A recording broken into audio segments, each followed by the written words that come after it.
Hi everyone, welcome to learn English everyday. நம்ம சேனல்ல தொடர்ச்சியா இங்கிலீஷ் ரீடிங், ரைட்டிங் மற்றும் இங்கிலீஷ் லேர்ன் பண்றதுக்கான நிறைய யூஸ்ஃபுல்லான வீடியோஸ் நம்ம ரெகுலரா கொடுத்துட்டு இருக்கோம். இன்னைக்கு லெசன்ல நம்ம என்ன பார்க்க போறோம் அப்படின்னா, நம்ம என்னதான் எழுத்து கூட்டி இப்படி படிக்கணும் அப்படின்னு சொல்லிட்டு நீங்க பிராக்டிஸ் பண்ணுங்க அப்படின்னு சொன்னாலுமே எந்தெந்த வேர்ட்ஸை நம்ம எப்படி படிக்கிறது அப்படின்ற கன்ஃபியூஷன் நிறைய பேத்துக்கு வரும். ஸோ அதுக்காக நான் என்ன பண்ணியிருக்கேன் அப்படின்னா, ஒரு 50 வேர்ட்ஸா நம்ம ப்ராக்டிஸ் பண்ணலாம்னு சொல்லிட்டு வீடியோ ரெகுலரா இந்த மாதிரி பார்ட் 1 பார்ட் 2 அப்படின்னு சொல்லி போஸ்ட் பண்ணலான்னு இருக்கேன். இன்னைக்கு 50 வார்த்தைகள் நான் எடுத்திருக்கேன். ஸோ இதுல என்ன வார்த்தை, அது தமிழ்ல நம்ம எப்படி உச்சரிப்போட படிக்கிறது அப்படின்றதையும் பார்க்கலாம். அதே சமயம் அந்த வேர்டுக்கான மீனிங்கும் நான் கொடுத்துருக்கேன். கண்டிப்பா யூஸ்ஃபுல்லா இருக்கும்னு நினைக்கிறேன். இதுதான் ஃபர்ஸ்ட் டைம் நம்ம சேனலுக்கு வரீங்க அப்படின்னா சேனலை சப்ஸ்கிரைப் பண்ணலன்னா சப்ஸ்கிரைப் பண்ணிக்கோங்க. இந்த மாதிரி வீடியோ உங்களுக்கு யூஸ்ஃபுல்லா இருக்கு, தொடர்ச்சியா நீங்க இன்னும் நிறைய போடுங்கன்னு சொன்னாலுமே கண்டினியூவா பண்ணலான் இருக்கேன். ஸோ உங்களோட கமெண்ட்ஸ் பொறுத்தும் உங்களோட லைக்ஸ் பொறுத்தும் தான் நெக்ஸ்ட் பார்ட்ஸ் அப்லோட் பண்றதுக்கு அது ரொம்ப மோட்டிவேஷனா இருக்கும். வாங்க இன்னைக்கான லெசனை ஸ்டார்ட் பண்ணலாம். ஸோ இந்த மாதிரி பார்த்தீங்கன்னா உங்களுக்கு நான் கொடுத்துருக்கேன். இது என்ன அப்படின்னா, இப்போ இங்கிலீஷ்ல இந்த வேர்டு இருக்கு இல்லையா, இந்த வேர்டுக்கு பார்த்தீங்கன்னா நம்ம எப்படி அதை உச்சரிச்சு படிக்கிறது அப்படின்றத முன்னாடி நான் கொடுத்துருக்கேன். அதே மாதிரி அந்த வேர்டோட மீனிங் என்னது, ஓகேங்களா? ஸோ நம்ம ஒரு வேர்டை ரீட் பண்றோம் அப்படின்றது மட்டும் இல்லாம அதுக்கு என்ன அர்த்தம் அப்படின்னு தெரிஞ்சுக்கிட்டோம் அப்படின்னா இங்கிலீஷ் ஸ்போக்கனுக்கு ரொம்ப யூஸ்ஃபுல்லா இருக்கும். எந்த அளவுக்கு ஆங்கில வார்த்தைகள் நமக்கு தெரியுதோ அந்த அளவுக்கு நம்மளால பேச முடியும். ஸோ அதே சமயம் இப்ப நம்ம ரீடிங் பண்றதுக்கும் கத்துக்கிற சமயத்திலேயே அதோட மீனிங்கும் தெரிஞ்சுக்கலாம். ஸோ சைட்ல மீனிங் இருக்கு, நீங்க ரெஃபர் பண்ணணும்னா பாத்துக்கோங்க. ஸோ எப்படி வாங்க ரீட் பண்றது அப்படின்றத ப்ராக்டிஸ் பண்ணலாம். ஃபர்ஸ்ட் பாத்தீங்க அப்படின்னா பிஏடி, பிஏடி, அதாவது பியோட சவுண்ட் என்னது, இப்பு ஆ பே, இப்பு ஏ பே, பேட் பேட். இது எப்படி நம்ம படிக்கிறோம்னா பேட், பேட்னு படிக்கக்கூடாது, பேன்னு படிக்கக்கூடாது, ஓகேங்களா? ஸோ பேட், இது எப்படி படிப்போம்னா பேட். அடுத்து பாருங்க ஆ இக் இட், ஆக்ட், எப்படி படிப்போம்னா ஆக்ட், ஓகேங்களா? ஸோ இங்க எல்லாமே பாத்தீங்கன்னா உங்களுக்கு வவல்ஸ் எழுத்து ஸ்டார்டிங்லேயே வந்துருது. ஸோ ஏன்றது ஒரு வவல், ஓகேங்களா? ஸோ அப்போ அந்த மாதிரி வார்த்தைகள் உங்களுக்கு ரீட் பண்ணும்போது ஈஸியா இருக்கும். இன்னைக்கு நம்ம பாக்குறது எல்லாமே பாத்தீங்கன்னா 3 லெட்டர் வேர்ட்ஸா தான் இருக்கும், ஓகேங்களா? ஸோ ஸ்டார்டிங் நல்லா அப்படி கொடுத்துருக்கேன். அடுத்து போக போக நம்ம அப்படியே இன்க்ரீஸ் பண்ணிக்கலாம். அடுத்து பாருங்க ஆட், டபுள் டி வரும்போது நம்ம என்ன சவுண்ட்ல கொடுக்கணும்னு பாத்தீங்கன்னா உங்களுக்கு ஒரே சவுண்ட், அதாவது இட்டு சவுண்ட் மட்டும் தான் வரும். 2 டிக்கு தனித்தனியா நம்ம இடு கொடுக்க கூடாது, நான் ஆல்ரெடி வீடியோ கொடுத்துருக்கேன். ஸோ 2 கான்சனண்டா வரும்போது இடு மட்டும் வரும், அப்போ ஆட். அதே மாதிரி பார்த்தீங்கன்னா அடுத்தது ஏஜ், ஏ இஜ், ஏஜ். அடுத்தது ஏ இக் கோ, இக்கு ஓ, கோ, அப்போ எகோ. இங்க பாத்தீங்கன்னா இது ரெண்டும் சேர்த்து படிக்கணும், உயிரும் மெய்யும் மாத்தணும், ஓகேங்களா? ஏ அப்படியே உச்சரிப்பு தனியா வந்துடும், இங்கோ எகோ. அதே மாதிரி ஆஸ், இங்க பாத்தீங்கன்னா ஆஸ், இஸ் டபுள் எஸ் வந்தாலும் இஸ்ன்ற சவுண்ட் மட்டும் தான் கொடுக்கணும். அடுத்தது aid, A I D, aid. அடுத்து பாருங்க aim, A I M, aim. Air, so இங்க பாத்தீங்கன்னா ஏர், ஐ சைலண்டா வருது, ஏர். அதே மாதிரி ஆ இல் இட், ஆர்ட். ஸோ இந்த மாதிரி நீங்களும் இந்த வீடியோ போஸ்ட் பண்ணிட்டு நீங்க படிச்சு பாருங்க, ஓகேங்களா? ஸோ அப்படி உங்களுக்கு படிக்க படிக்க தெரியும். ஸோ எப்படி உயிரையும் மெய் எழுத்தையும் சேர்த்து போது இப்படி உயிர் மெய் எழுத்தா மாத்துறோம் அப்படின்னு சொல்லிட்டு. ஸோ அடுத்த எக்ஸாம்பிள் பாருங்க, பேக், இப்பு ஏ பே பேக். சிலர் இப்படி பேக்னு எழுதுவாங்க, இது பாக்குன்னு படிச்சிடும், ஓகேங்களா? அதான் பே சவுண்ட், பே அப்படின்ற பே சவுண்ட் வரதுக்காக தான் நான் பேன்னு கொடுத்துருக்கேன், ஓகேங்களா? பேக். அதே மாதிரி இப்பு ஏ பே பெட், பே எட், பெட். இப்பு இ பி, இப்பு ஏ பே எக், பெக்.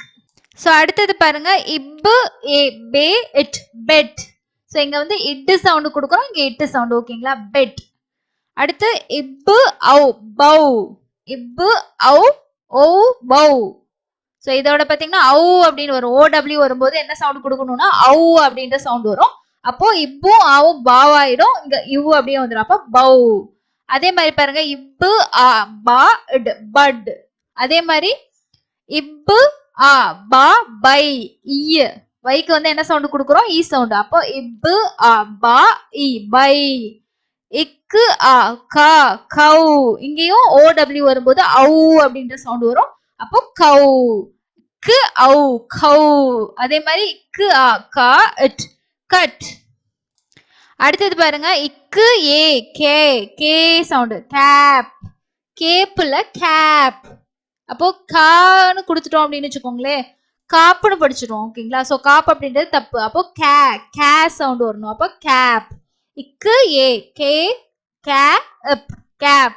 அடுத்து இக்கு ஆ கா கார் இக்கு ஆ கா அப் கப். இக்கு ரை இரு ஐ வைக்கு வந்து பாத்தீங்கன்னா ஐ சவுண்ட். அப்போ கிரை கிரை. இட்டு யூ டியூ இங்க பாத்தீங்கன்னா டியூ இங்க ஈ வந்து சைலண்டா வரும். யூக்கு வந்து யூ அப்படின்ற உச்சரிப்பே நம்ம வந்து கொடுப்போம் ஓகேங்களா.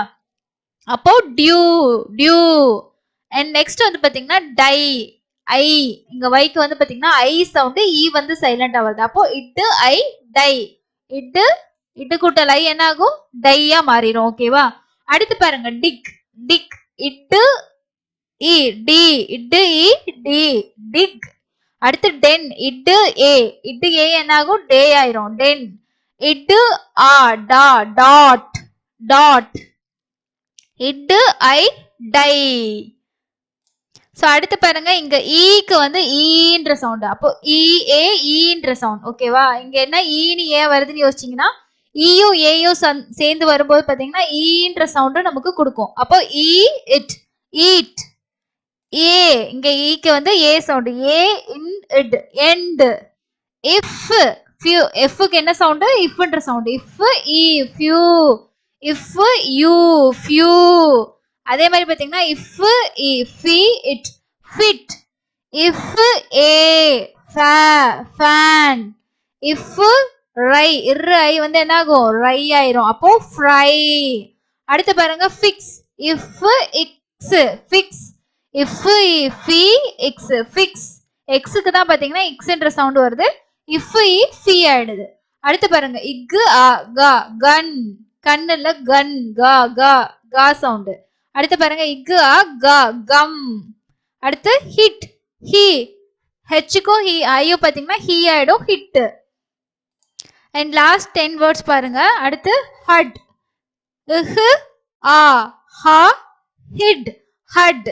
இட்டு சொல்லக்கூடாது இட்டு ஹட். அதே மாதிரி இங்க ஹாட் இங்க வந்து ஓக்கு வந்து ஆன்ற சவுண்ட். அப்போ இஹு ஆ ஹான்னு மாறிடும். அப்போ ஹாட். அடுத்து பாத்தீங்கன்னா இன் டபுள் என் வந்தாலும் நம்ம ஒரு என்னோட சவுண்டு தான் கொடுப்போம். அப்போ இ இன் இன். ஐ இஸ் ஐஸ். சிக்கு வந்து பாத்தீங்கன்னா இஸ்ன்ற சவுண்ட் இருக்கு. இது என்னன்னா எஸ்க்கு 9 விதமான சவுண்ட் இருக்கு. அந்த 9 விதமான சவுண்ட்ல சிக்கும் இஸ்ன்ற சவுண்ட் கொடுக்கும் ஓகேங்களா.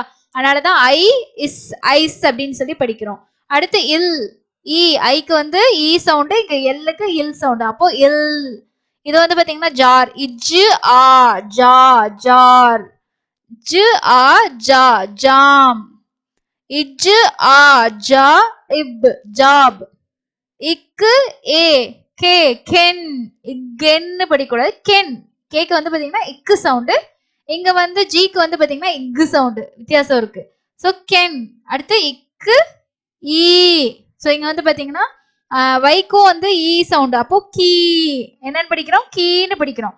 சோ இது வந்து ஐக்கு வந்து வைக்கு வந்து ஐ சவுண்டு கொடுத்தோம்னா தப்பா இருக்குமே அப்படின்றது இல்ல. ஸோ இந்த மாதிரி நிறைய வேர்ட்ஸ் நம்ம ப்ராக்டிஸ் பண்ணும்போது உங்களுக்கு ரொம்ப ஈஸியா இருக்கும். ஸோ சைட்ல வந்து தமிழோட மீனிங் நான் எதுக்கு கொடுத்துருக்கேன் அப்படின்னா இதுக்கு முன்னாடி ஒரு சிலர் வந்து சொல்லியிருந்தீங்க. ஸோ அந்த வார்த்தைகள் மட்டும் கொடுக்காம அதோட தமிழ் மீனிங்கும் கொடுத்தீங்கன்னா இன்னும் நல்லா இருக்கும் அப்படின்னு சொல்லிட்டு ஸோ அதுக்காக தான் இந்த மீனிங் எடுத்து நான் கொடுத்துருக்கேன். இன்னைக்கு வந்து 50 வேர்ட்ஸ் நம்ம வந்து பார்த்துருக்கோம். இந்த 50 வேர்ட்ஸும் நீங்க வந்து அப்படியே ஃபாஸ்ட் பண்ணிட்டு உங்களால படிக்க முடியுதான்னு பாருங்க. நம்ம எப்பயுமே ஸ்டார்டிங்ல வார்த்தைகளை படிக்க ஸ்டார்ட் பண்ணும்போது பெரிய பெரிய வார்த்தைகளுக்கு போயிடக்கூடாது. சின்ன சின்ன வார்த்தைகள் 3 எழுத்து வார்த்தை 4 எழுத்து வார்த்தை அந்த மாதிரி தான் படிக்கணும். அப்படி படிக்க படிக்க தான் என்ன ஆகும்னு பாத்தீங்கன்னா பெரிய பெரிய வார்த்தைகளை பிரிச்சு சின்ன சின்னதாக்கி படிக்கிறதுக்கும் உங்களுக்கு ரொம்ப ஈஸியா இருக்கும். ஸோ அதனாலதான் இன்னைக்கு 3 லெட்டர் வேர்ட்ஸ் நான் வந்து கொடுத்துருக்கேன். ஸோ நாளைக்கு உங்களுக்கு வந்து பாத்தீங்கன்னா இன்னும் 50 வேர்ட்ஸ் நம்ம வந்து பார்க்கலாம். டெய்லி இப்படி பார்க்கும்போது என்ன ஆகும்னு பாத்தீங்கன்னா நாம ஓனா வந்து வார்த்தைகளை தேடி படிக்கிறோம் அப்படின்றது ரொம்ப ரேரு. பட் இந்த மாதிரி இருக்கும்போது உங்களுக்கு ப்ராக்டிஸ் பண்றதுக்கும் யூஸ்ஃபுல்லா இருக்கும்னு சொல்லி தான் கொடுத்துருக்கேன். இந்த மாதிரி எபிசோட் கண்டினியூவா கொடுக்கலாமா வேண்டாமான்றதை நீங்க தான் கமெண்ட்ஸ்ல ஷேர் பண்ணணும். இந்த வீடியோ உங்களுக்கு யூஸ்ஃபுல்லா இருந்துச்சுன்னா கண்டிப்பா ஒரு லைக் அப்டேட் பண்ணிட்டு உங்க ஃப்ரெண்ட்ஸ்க்கும் ஷேர் பண்ணுங்க. கமெண்ட் பண்ண மறந்துடாதீங்க. சேனலை மறக்காம சப்ஸ்கிரைப் பண்ணி வச்சுக்கோங்க. இன்னொரு பயனுள்ள பதிவுல சந்திக்கலாம். தேங்க்யூ.